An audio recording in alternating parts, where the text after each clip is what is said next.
I expand that into, and what are they trying to achieve? But I also look at the right-hand side here. And for me, understanding the customer's customer and understanding the people is just as critical. Okay? So, little exercise, I'd like you to think about it. Could you all just have a think about the customer for me? Just imagine one of your customers. It might be an external customer. It might be an internal customer that you have. Can everybody just think of one? Just have one in your head?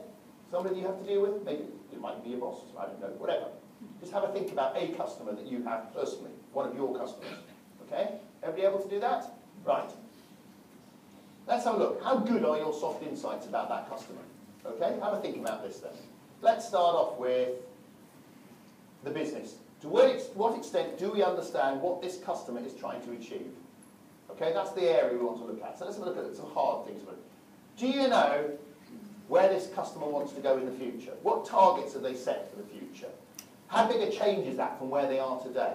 Is it really aggressive, the targets they're after, or not? What are the performance indicators for this customer that they'll know, so they'll know whether? Would you know that? Would you know the measures for this customer? Would you know what constitutes success?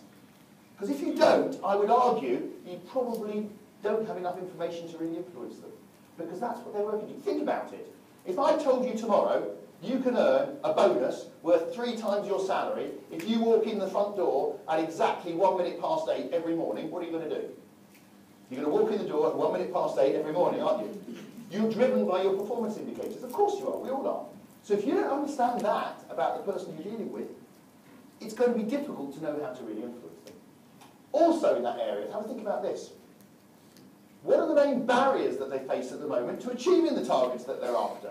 And what are the big projects or whatever that they've got in hand to try and do it? Again, would you know that? Have a think about your customer. Would you know it? Would you understand what they're finding difficult? The biggest problems that they've got? Because I would argue you probably do need to. And then lastly, is there anything in the public domain? I mean, that's particularly when you're dealing with business. When I'm dealing, for those of you in the corporate side, when you're dealing with businesses, I mean, obviously you need to know that sort of thing. Because that's what they're interested in. I'm working a lot with a company called Ernst & Young at the moment, who many of you will have heard of, big accountancy firm. And I'm doing a lot of work with them when they pitch for new business, when they go for new audits. And they're picking up on this bit at the bottom particularly, because what they're saying is, nobody really buys an audit. The product is called an audit, but why are you buying it? And their view is what the customer is buying is confidence on one side, confidence of the shareholder in the management team, confidence of the management team that their numbers are right, obviously, in an audit. But the other thing, but what's their ultimate goal?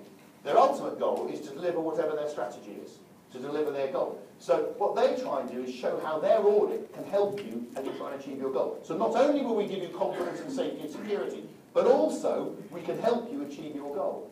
So if you take a big business like, one of the big whiskey companies, okay, I'm Scottish, so I'll pick a whiskey company. One of the big whiskey companies is a company called William Grant. They're a family-owned firm, and they have some big brands in the whiskey industry, like Glenfiddich and Balvenie and other big names. Ernst & Young were pitching for the audit at William Grant. They followed this philosophy. They said, what are William Grant trying to do? Unfortunately, I had worked with William Grant the year before, and I'd worked with them on their management conference. And I knew what was going on. And I said to them, what do you think they are getting the most grief about, the most problem, the most concerns about from the chairman?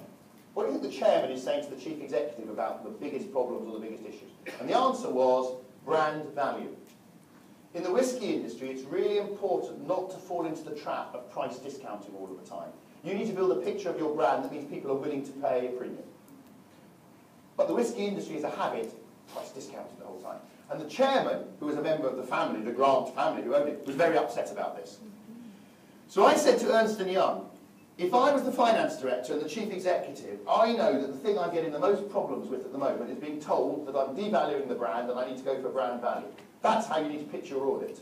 So they went in with an audit pitch, was about, by choosing us as the auditor, not only will you get all of the top quality audit you want, but we can also show you and help you with ways to help you maintain the value of your brands. And they come out with some examples of how they could do that.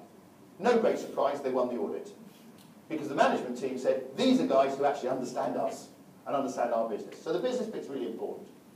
The other bit is the customer. And this is the bit about the customer's customer. And again, I'll just flip through very quickly. Do you know who your customer's customer is, first of all? Because it's worth trying to work that one out. Who is your customer's customer?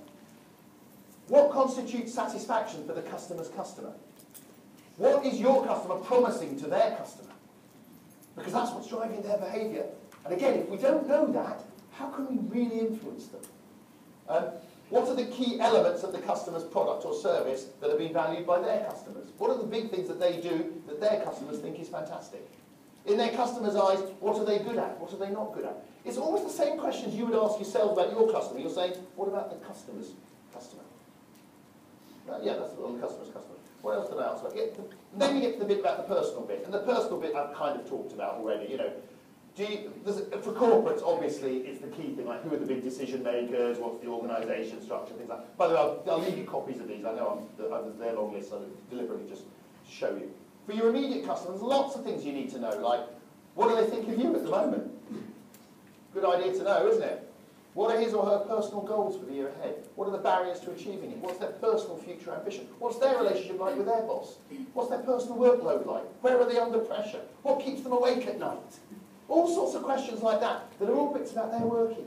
And then in a corporate sense, understanding the general morality report. So a whole series of questions there, guys, and I don't mean to go through it as a list. It's just, because I'll leave these with you.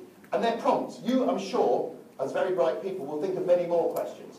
But the thing I did want to say to you was please do, however, think about these two as much as you think about the factual type stuff.